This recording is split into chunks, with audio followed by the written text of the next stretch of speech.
कि ये संभव नहीं है। इसलिए वो मानते कि 5% लोगों के पिछलगू बनकर रहने में ही भलाई है। जो 5000 साल से परंपरागत रूप से ताकतवर रहे हैं वो स्वार्थी और खुदगर्ज लोग हैं, जिन्होंने बाबा साहेब भीमराव अम्बेडकर जी के संविधान पर भरोसा नहीं है। शोषणकारियों के खिलाफ बाबा साहेब हमें कागज का ऐसा दस्तावेज देकर गए हैं जो लोहे की तलवार से ज्यादा मजबूत है। शायद इसलिए नेताजी ने जब अपनी पार्टी का नाम रखा था तो संविधान के प्रियम्बल में लिखे संविधान एक मूल्य समाजवादी को ही चुना और हमेशा समाज की बराबरी उन्नति के लिए काम किया, जो आज भी हमारी प्रेरणा है। चाहे कितनी भी रुकावट आए, हम लोग गैर बराबरी खत्म करने के लिए संघर्ष करते रहेंगे। और जो हमारे पीछे छूट गए पीड़ित समाज के लोग, उनको बराबर खड़ा कर करके हम उनको हक और सम्मान देने का काम करेंगे। संविधान देश के 95% शोषित, उपेक्षित, पीड़ित, वंचित जनता मतलब पीड़े के अधिकारों का सच्चा संरक्षक है। संविधान ही सबसे बड़ा मददगार है। इसलिए पीढ़ी के संविधान की रक्षा जन्म मरण का विषय है। इसलिए लोग ये कहते थे कि अब 400 सीटें जीत कर संविधान बदल देंगे। जो 400 सीट पाकर के संविधान बदलने की बात कर रहे थे, जो साजिश कर रहे थे, वो 2024 में हमारी आपकी ताकत से सिमट करके अंडरग्राउंड हो गए हैं। अभी वो चुप रह गए हैं। अंडरग्राउंड का मतलब तो हम सब समझते ही है ना, वो भूमिगत हो गए हैं। ये वक्त का इंतजार कर रहे हैं, वो लोग वक्त का इंतजार कर रहे हैं, पर वो वक्त फिर कभी नहीं आएगा। फिर भी इनसे सावधान और चौकन्ना रहने की जरूरत है। सच तो ये है कि संविधान खतरे में था और तब तक रहेगा जब तक भाजपा है। इसलिए भाजपा को हमेशा के लिए हराना और हटाना होगा। ये भाजपा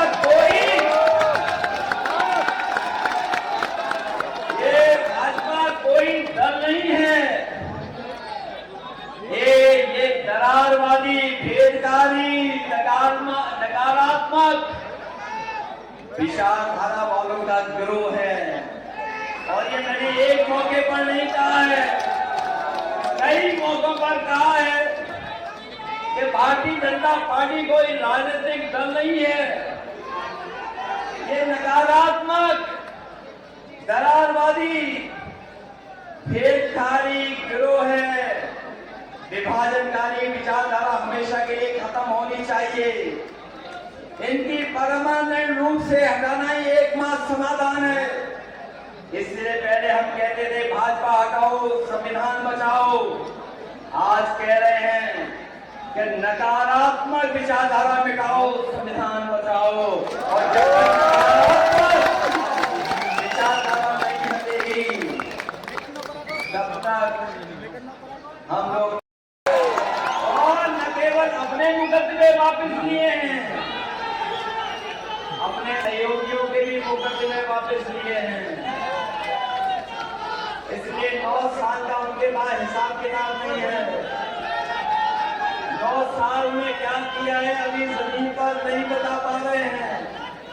महंगाई, बेरोजगारी का कोई जवाब नहीं उनके पास। इसलिए आधा अधूरा एयरपोर्ट उद्घाटन करके गए हैं। याद रखना ये शुरुआत बहुत पहले से हुई थी, लेकिन जेवर के एयरपोर्ट को एनओसी दिलाने का काम अगर किसी ने किया था तो वो समाजवादी पार्टी थी। उसी का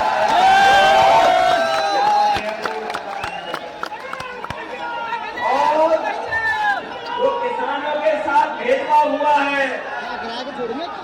अभी तो पहला फेज बना है। अभी सेकेंड थर्ड फोर्थ फेज तक बनना है। आने वाले समय में समाजवादी लोग अपने किसान भाइयों को भरोसा दिला के जा रहे हैं कि आपके किसानों के साथ जमीन का भेदभाव नहीं होगा। सेकेंड थर्ड फोर्थ फेज जब भी बनेगा तो जमीन अगर ली जाएगी तो बाजार भाव से जमीन लेकर के अपने किसान भाइयों का सम्मान करेंगे। 64% भी देंगे और 4% उनको जो प्लॉट मिलना वो भी देने का काम करेंगे। हमारा सामने आलू की बात कर रहा है।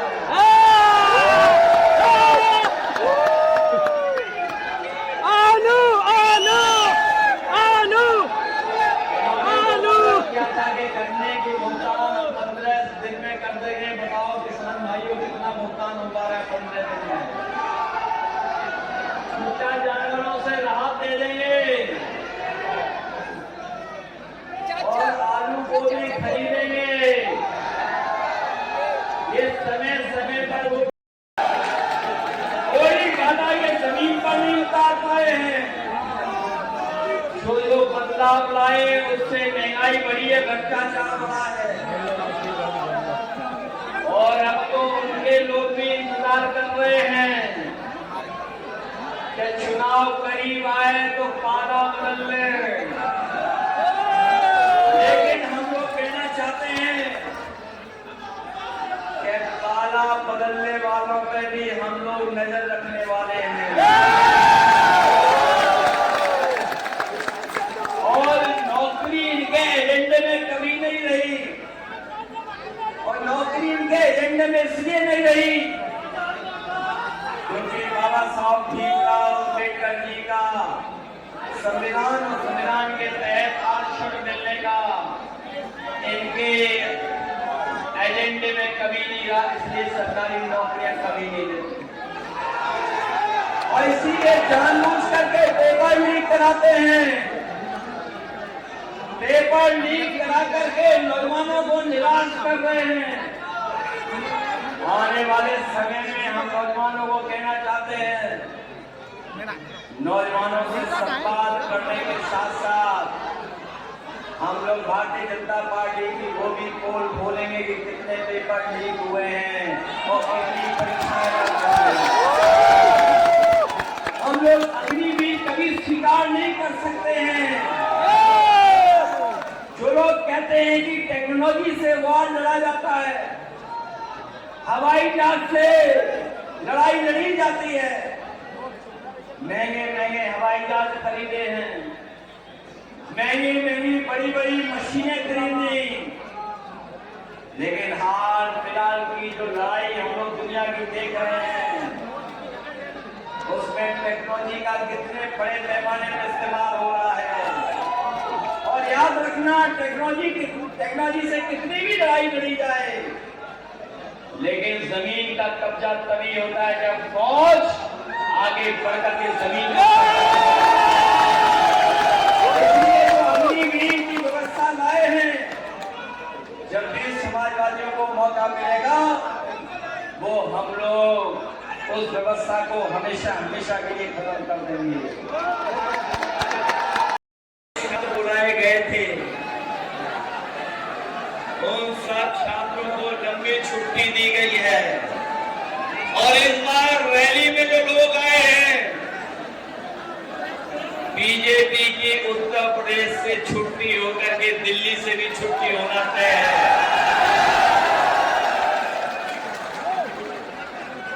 जो लोग हवाई अड्डे का उद्घाटन कर रहे थे, जिन लोगों ने खबरें ठीक से पढ़ी होंगी,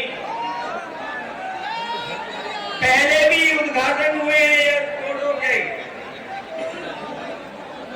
जो उद्घाटन हुए सरकार में, जो कभी समाजवादियों की भी देन है उसमें बनाने में, 7 एयरपोर्ट में 6 बंद हो गए हैं। 7 एयरपोर्ट उद्घाटन किए गए थे, 6 बंद हो गए हैं।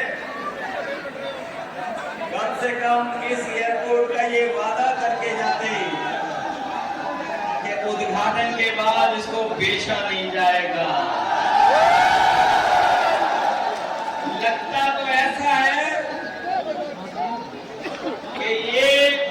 अग्नि बेचने के लिए किया गया है।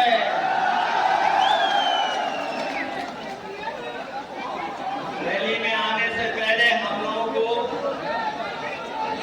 कुछ एटीएम की बातें सुनने को मिली हैं।